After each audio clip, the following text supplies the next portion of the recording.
ஒன்றாவதுன்னா இந்திய அரசியலமைப்பின் முகவுரை எத்தனை முறை திருத்தப்பட்டுள்ளது? ஒரு முறை. ரெண்டாவதுன்னா இந்திய அரசியலமைப்பு தனது குடிமக்களுக்கு எந்த வகை குடியுரிமையை வழங்குகிறது? ஒற்றை குடியுரிமை. மூன்றாவதுன்னா ஒரு வெளிநாட்டுக்காரர் எதன் மூலம் இந்திய குடியுரிமை பெற முடியும்? ஒன்று வம்சாவளி, ரெண்டாவது பதிவு செய்தல், மூன்றாவது இயல்புரிமை ஆகிய 3 வழிகளில் பெற முடியும். நான்காவதுன்னா அடிப்படை உரிமைகளை எவ்வாறு நிறுத்தி வைக்க முடியும்? தேசிய அவசர நிலையின் போது குடியரசுத் தலைவரின் ஆணையினால் நிறுத்தி வைக்க முடியும். அஞ்சாவதுன்னா நமது அடிப்படை கடமைகளை எந்த நாட்டிடமிருந்து பெற்றோம்? ரஷ்ய அரசியலமைப்பிலிருந்து நமது அடிப்படை கடமைகள் பெறப்பட்டது. ஆறாவதுன்னா எந்த பிரிவின் கீழ் நிதிசார் அவசர நிலை அறிவிக்க முடியும்? பிரிவு 360. ஏழாவதுன்னா அரசியலமைப்பு சட்ட திருத்த நடைமுறைகள் இந்திய அரசியலமைப்பின் எந்த பிரிவில் தரப்பட்டுள்ளது? பிரிவு 368. இந்திய அரசியலமைப்பு சட்ட திருத்த நடைமுறைகள் இந்திய அரசியலமைப்பின் எந்த பிரிவில் தரப்பட்டுள்ளதுன்னா பிரிவு 368. எட்டாவதுன்னா இந்தியாவில் அங்கீகரிக்கப்பட்ட செம்மொழிகள் எவை? சமஸ்கிருதம், தமிழ், தெலுங்கு, கன்னடம், மலையாளம், ஒடிசா. இந்தியாவில் அங்கீகரிக்கப்பட்ட செம்மொழிகள் தமிழ், சமஸ்கிருதம், தெலுங்கு, கன்னடம், மலையாளம், ஒடிசா. ஒன்பதாவதுன்னா 5 பேராணைகள். 5 பேராணைகள் அண்டு சொல்லணும். போராணின்னு இருக்கு, தப்பு. இது 5 பேராணைகள் எந்த பிரிவில் குறிப்பிடப்படுகின்றன? பிரிவு 32. பத்தாவதுன்னா அரசியல் நிர்ணய சபை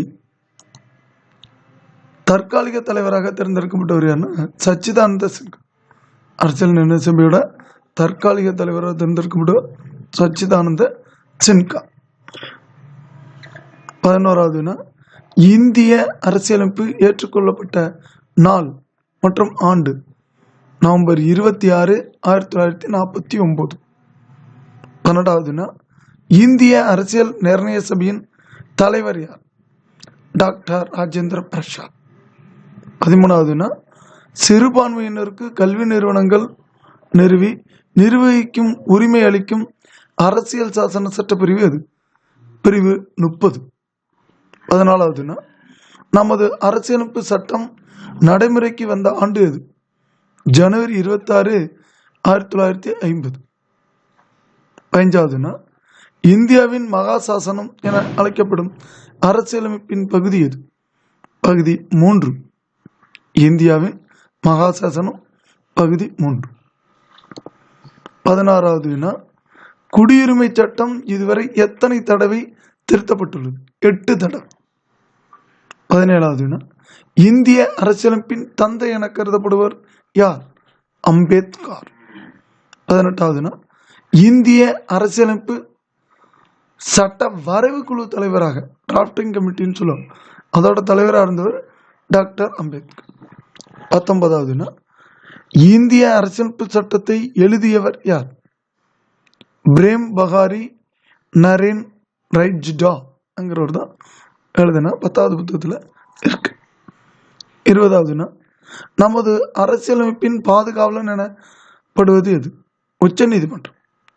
நமது அரசியலமைப்போட பாதுகாவலன் உச்ச நீதிமன்றம்.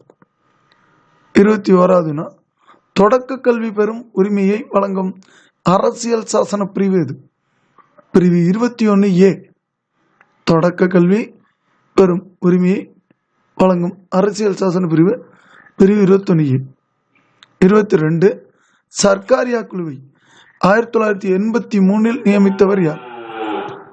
இந்திரா காந்தி. சர்க்காரியா குழுவை 1983 நியமித்தவர் இந்திரா காந்தி. 23வது வினா 1969 மத்திய மாநில அரசு உறவுகள் குறித்து ஆராய யாருடைய தலைமையின் கீழ் நியமிக்கப்பட்டது? பி.வி. ராஜமன்னா. 24 முதல் மொழிக்குழு நியமிக்கப்பட்ட ஆண்டு எது? 1955. முதல் மொழிக்குழு நியமிக்கப்பட்ட ஆண்டு 1955. 26வது வினா அலுவலக மொழி சட்டம் இயற்றப்பட்ட ஆண்டு எது? 1963. அலுவலக மொழி சட்டம் இயற்றப்பட்ட ஆண்டு 1963.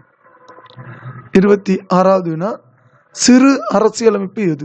42வது சட்ட திருத்தம் தான் சிறு அரசியலமைப்பு எனப்படும். 27வது வினா தீண்டாமை ஒழிப்பு பற்றி குறிப்பிடும் சட்டப்பிரிவு எது? பிரிவு 17. 28வது வினா சட்டத்தின் முன் அனைவரும் சமம் என்று குறிப்பிடும் சட்டப்பிரிவு எது? பிரிவு 14. 29வது வினா சொத்துரிமை பற்றி குறிப்பிடும் சட்டப்பிரிவு எது? பிரிவு 31. 30வது வினா தேசிய அவசர நிலை பற்றி குறிப்பிடும் சட்டப்பிரிவு எது? பிரிவு 352. 31வது வினா மாநில அவசர நிலை பற்றி குறிப்பிடும் சட்டப்பிரிவு எது? பிரிவு 356. 32வது வினா சமத்துவ உரிமை பற்றி குறிப்பிடும் சரத்து எது? சரத்து 14 to 18 வரைக்கும் சமத்துவ உரிமை பற்றி குறிப்பிடுகிறது. 33வது வினா சுதந்திர உரிமையை குறிப்பிடும் சரத்து எது? சரத்து 19 to 22 வரை. சுதந்திர உரிமையை பற்றி குறிப்பிடும் சரத்து 19 to 22 வரை. 34 சுரண்டலுக்கு எதிரான உரிமையை குறிப்பிடும் சரத்து எது? சரத்து 23 மற்றும் 24.